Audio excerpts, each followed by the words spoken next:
Once you start to trade in stocks and options, you're going to want to know everything possible about what affects the price of an option.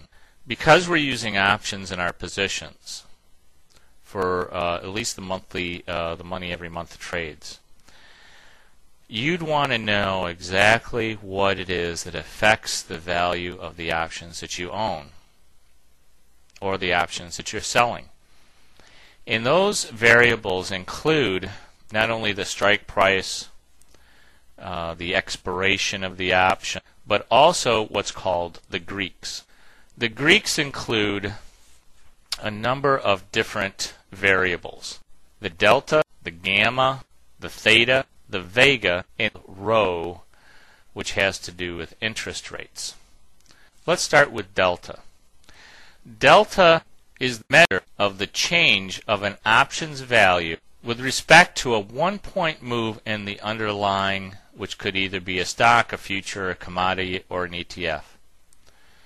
Now, calls always have a positive delta and puts always have a negative delta. So how do deltas work in relation to our option positions? Well, delta measures how much we can expect an option to increase or decrease in price after a 1-point move in the underlying stock or ETF. So in this case, let's take a look at our position statement here for a second. Our current position statement states that our diamond position has a delta of -16. What that means basically is that if the diamonds were to increase in price by $1 and we are short delta on that position, then we would lose $15 for each $1 price increase in the diamonds. So for every point that the diamonds go up, we will lose $16. Think of delta as an alternative to owning stock. If you are short the stock, what do you want it to do in order to make a profit? You'd want it to go down. So if a price of our diamonds went down by $1, we would gain a $15 profit.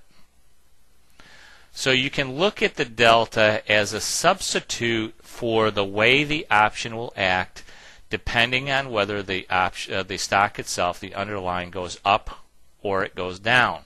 And you can tell based on the delta what will happen to your profit position.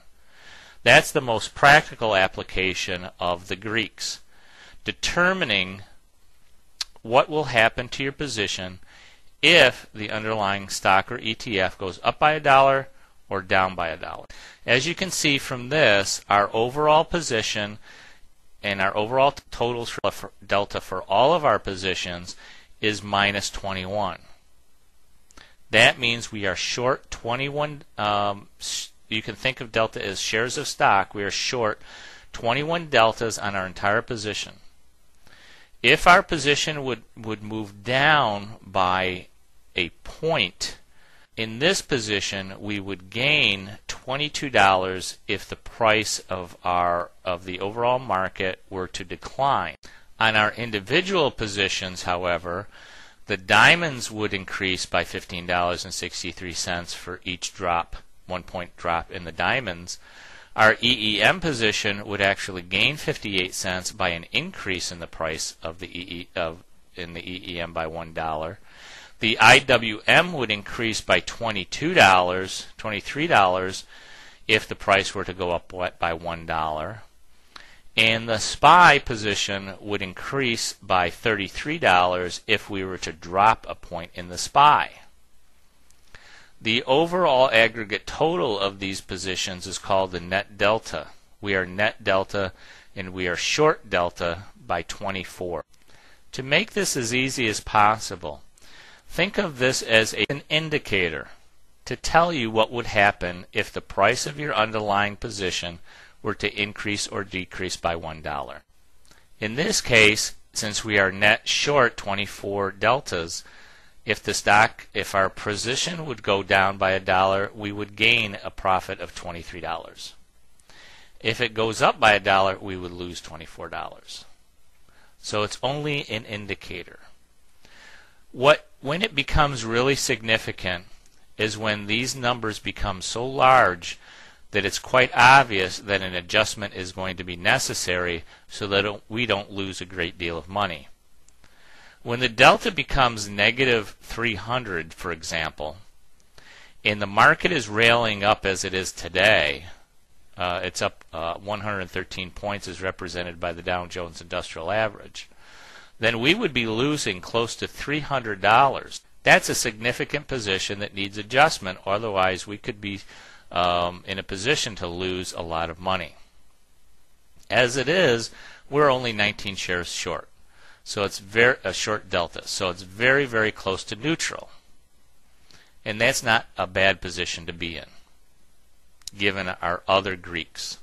Let's move on to gamma to see how that variable works in relation to the price of our entire portfolio and individual positions.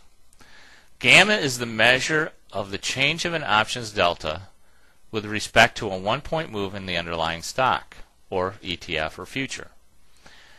So in other words, gamma itself is not a variable directly on the price of the option, but rather gamma is the measure of the change in the delta. So it has more of an effect on the delta than it does directly on the price of the option itself. When buying an option, gamma is positive. When selling an option, gamma is negative, regardless of whether it's a call or a put. This often confuses people because you have to keep in mind that gamma is the measurement of the rate of change of the delta, not of the option. In practical terms, a positive gamma is something that you want if you believe the market is going to be making a large move. If you are positive gamma, it will affect the delta in a way that will increase the price of the option if a large move is coming in the market. Long puts and calls are long gamma, and you make more money when the market moves. If you're short calls and puts, on the other hand, you're short gamma, and that means that you do not want the market to move too much. In our case, almost all of our positions are short gamma. We don't mind if our positions move, but not by too much. Normally when you're short gamma, that means you're selling calls and you're selling puts. So when you have a short gamma overall position, you are also going to be long theta. And theta is where most of the money is made. So let's move on to theta. The types of positions that we put on are all positive theta positions. Theta is the measure of how much an option loses value on a daily basis as time approaches expiration. Theta increases in size as it nears expiration. What this means is that the closer to expiration an option is, the quicker it loses its value. That's why I've mentioned in other videos that theta will increase as we get closer to expiration. In our case, we are positive theta on our diamond position of $6.06. That means that we should collect $6.15 every single day that we hold this position until expiration, as long as price remains within a certain range. On our EEM position, we are positive theta or long theta, $9.47. That means on average we should collect $9.47 every single day that the EEM remains within a certain price range. On the IWM position, we are long $9.96 or close to $10 in theta. We are positive theta by $10 on a daily basis. In other words, if price remains constant and doesn't dramatically change or go outside of the parameters that we want it to go out of, we will collect an average of $10 on that position alone per day. Our SPY position is also positive theta of about $10.40. As long as the price remains within a given range, we will collect an average of $10.28 per day for every day that we hold this position. These variables, of course, change constantly. And you can see as we've gone through this video, the prices are constantly changing within a few cents. On average, our overall total of all of our theta is a positive $36.20. That means for as long as we hold these positions and price remains fairly constant, we will collect an average of $36.35 on this position. And that's how money is made. Since options decrease in price closer they get to expiration, we should see this theta, our theta position, increase with time the longer we hold this position, given the fact that prices remain relatively stable. When they do not remain stable, that's when adjustments are necessary. And it's really important to understand how to do adjustments on positions that go against you. That's where the real profit in our system is. There's a lot of people who put positions on who do not know how to adjust them.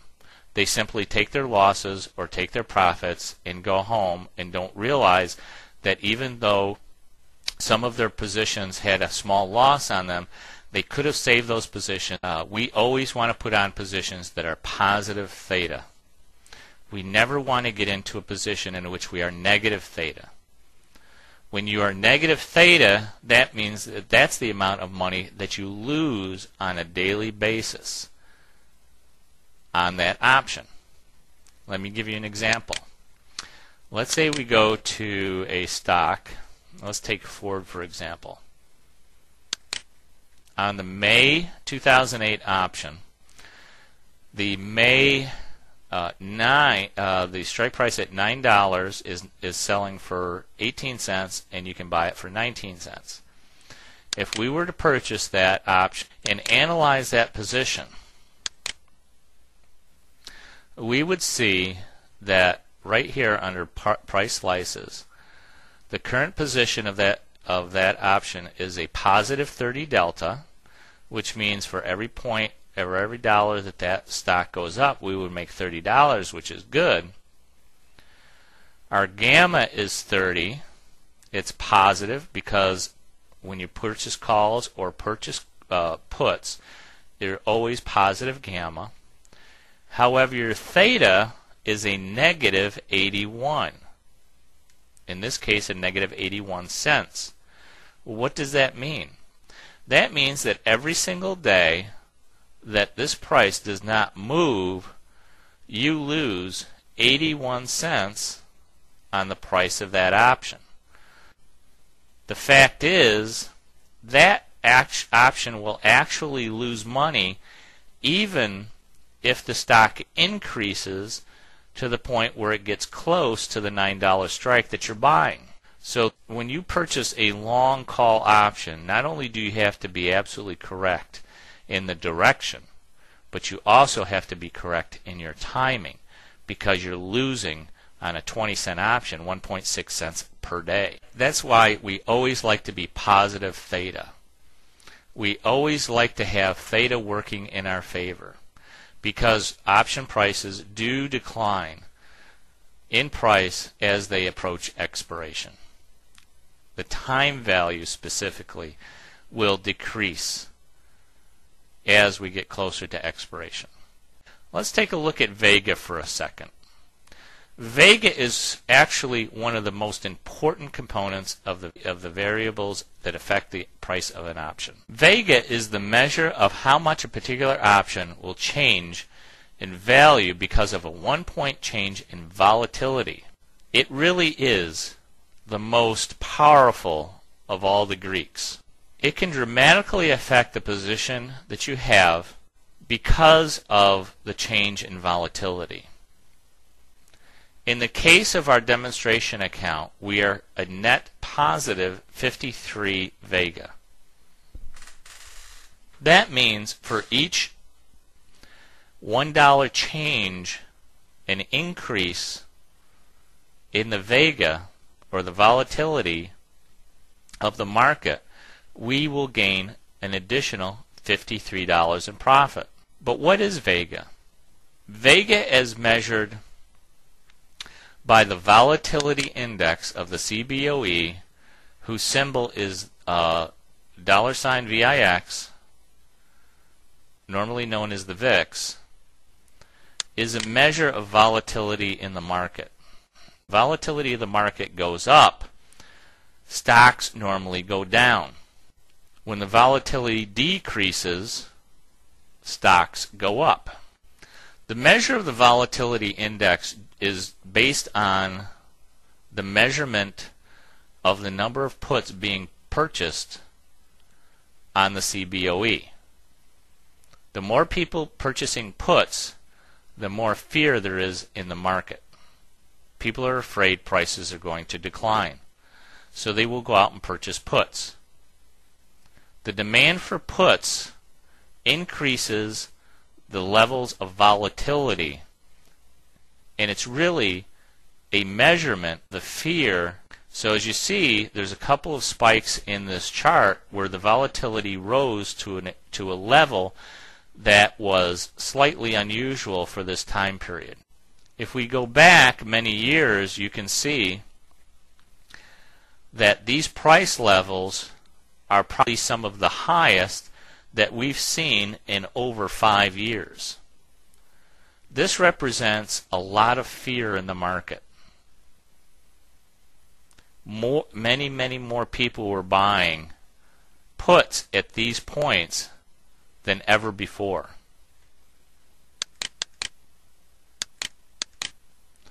Now we've gotten to the point where volatility has come down from approximately the 36 level down to the 19 level. That's a dramatic decline in the volatility levels over the last few months. Let's take a look how it translates into actual market activity. Actual market activity over the past few months has actually done exactly the opposite of the VIX. When people are no longer afraid, they don't buy puts anymore, and the market is actually starting to go up. So it acts opposite of actual market direction. There's the VIX. You can see it's been going down.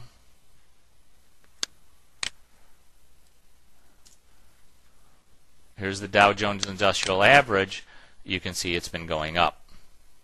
The Vega, as measured as a variable for our option position, should be relatively neutral, like delta. If delta were to increase dramatically, either negative or positively, we would have to take action in order to try to get delta back to a fairly neutral level. The 25 level that we're currently at for delta, I would consider to be a fairly neutral position. I like to be slightly long delta in this environment because the market is going up, but our slight negative position is not going to harm our position that bad to warrant an adjustment. Our Vega position at a positive 53 means that as long as the market continues to rise and we are long Vega, now Vega acts opposite direction of the market. So when the market goes up, Vega goes down. And if you're long stock, what happens to your position when the market goes down? Well, you lose money. So if we are long Vega, the only way we can make money is if prices in the market go down and there's more fear. Then we make a $53 additional profit for each point the Vega goes up. When this position, when this Vega number on our overall portfolio goes, to extreme levels of plus 100, 200, or even 300, then any change in the volatility of the market could drastically and dramatically affect our position and profitability. we want to try to keep this as well as neutral as possible. A positive 53 Vega is considered relatively neutral. Anything over 100 on our position, we may have to take a look at an adjustment in order to get it back to a level that would be considered neutral.